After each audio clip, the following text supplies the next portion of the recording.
For what purpose does the gentleman from California seek recognition?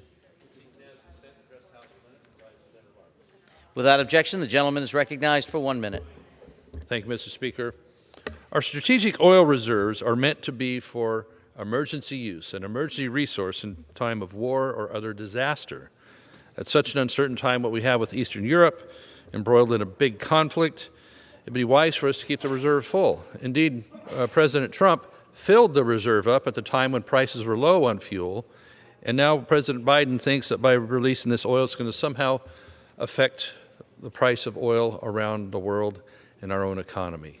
It's not. So far, 80 million barrels have already been released, but it hasn't driven down prices. Instead, the reserves we have in the ground that oil people can produce for us are the things that are going to change oil prices, not tapping into our reserves that are only going to be a few days worth to run the country on, or bleeding it out over 180 days, 1 million barrels at a time. Tap into our energy we have so abundantly in this country. That will affect the market for us, for our allies in Europe, and actually truly make a big difference instead of playing this little game with our oil reserves that doesn't do anything other than look like we're doing something. Let's get back to work on putting Americans to work, our energy dependability on us and not on others. I ask the President to change directions on this policy. I yield back.